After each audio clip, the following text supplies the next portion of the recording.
So in this video, I'm going to walk you through a template that you can use to draft a response specifically for the SBAC. We're looking at the articles Is 16 Too Young to Drive a Car by Robert Davis and Fatal Car Crashes Drop for 16-Year-Olds, Rise for Older Teens. So the very first thing I want to do is figure out what the main ideas in these two articles are, because I need to formulate an argument that is text-based, and that's the best way to do that. So I can figure out what this article is about by simply looking at the introduction. They note here that brain and auto safety experts fear that 16-year-olds, the youngest drivers licensed in most states, are too immature to handle today's cars and roadway risks. And that entire article is dedicated to that. They're going to talk about the brain and how it's underdeveloped. They're going to talk about why that causes 16-year-olds to make decisions that prove that they're not ready to drive yet.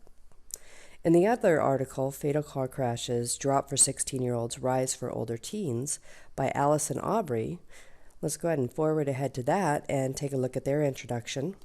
In this one here, they talk about a new study finds tougher state licensing laws have led to a decrease in fatal accidents, at least among 16-year-olds. That's the good news. And then they go on to talk about how those state licensing laws ensure that 16-year-olds get the training they need to be safer drivers. One of the things that they point to is the fact that 18-year-olds who don't have to take driving courses, who don't have the driving restrictions, are actually crashing at a higher rate because they're not going through those precautions when they get their driver's license. So those are our two main ideas. And I'm just going to briefly make some notes over here on my document so that I can keep track. And that's just kind of the basics of what they're saying. And this is going to ensure that my own argument is text-based. So I want to argue one of these two things. Now, I've already read the articles. As some of you have pointed out in class, it's easier to write a response in which you argue that 16 is too young to drive. The reason for that is that that article is packed with statistics. It's based on a wide variety of brain research. And so that makes it the easier side to argue. And as some of you have done, I'm going to go ahead and argue that side, since it is an easier side to argue, even though I don't necessarily agree with it. The other side, you can also for sure argue that using the article. And I've seen a lot of good arguments there. However, one of the main drawbacks of this article here is it's based on one study.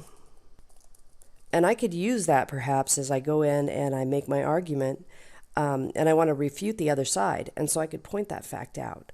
It's based on one study in California, and maybe that trend would not hold true if they looked at it across the entire United States. So I'm going to go ahead and construct my argument here. Now, firstly, I want to answer the question, and so 16 is too young to drive. And I want to give us a reason here so that I can focus my paragraph in on that, because I'm just going to write one paragraph that's an argument in favor of 16 is too young to drive, and then I've got to write one paragraph in which I do a rebuttal of the other side. So I want to focus it. So I could phrase this in any number of ways. So 16 is too young to drive because 16-year-old brains are not developed enough to handle the risks and responsibilities of driving. And then I'm going to want to focus my paragraph on how their brains are not developed, citing some of that brain research, and how that makes them riskier drivers. So I can go find my quotations at this point, and that's all I'm going to do, is find those quotations that I want to use in my paragraph. We want to focus on finding the best quotations. Statistics are always, and research is always going to be our strongest argument here in a case like this, since we're talking about the brains. And you'll note that in this argument that they made, they did bring up the fact that in polls, some people are saying that they want 16-year-olds to, or they want the driving age to be higher. That isn't a really great reason, though. That's not going to make me a strong argument, because it's a poll, and the fact that some people think that the driving age should be raised does not necessarily mean that the driving age should be raised. It's just people's opinions on the whole. If I take a look here at my article, I could cite from page 251. There's a part here that says a crucial part of the teen's brain, the area that peers ahead and considers consequences, remains underdeveloped. What he's saying there is that the decision-making process for teenagers is not fully developed, and that means that they have emotions and they have attitudes that lead them to be less safe drivers. And that came from Jay Geid, the chief of brain imaging. So that's a quotation that I'm going to want to use. In this case, I am not going to take the time to go ahead and type that out, because I don't necessarily want to give away the answers for all of you. I just want to point to the fact that there's good research on that page. I want 2 quotations for my article to make it the strongest that it possibly can be. So I might quote that brain research. Other things that happen in this article, they talk about how teenagers learn more from example of watching the adults around them, even though they can recite the risks of speeding and other risky behaviors. They don't necessarily take precautions to avoid those risks. Another thing that I could cite in here, it talks about, kind of puts the fact that their hormones and their lack of skills, that their hormones and their impulse control cause them to take risky behaviors. There's a quotation at the bottom of page 252 that talks about how when a teen is traveling 15 to 20 miles per hour over the speed limit, the part of his or her brain that processes a thrill is working brilliantly.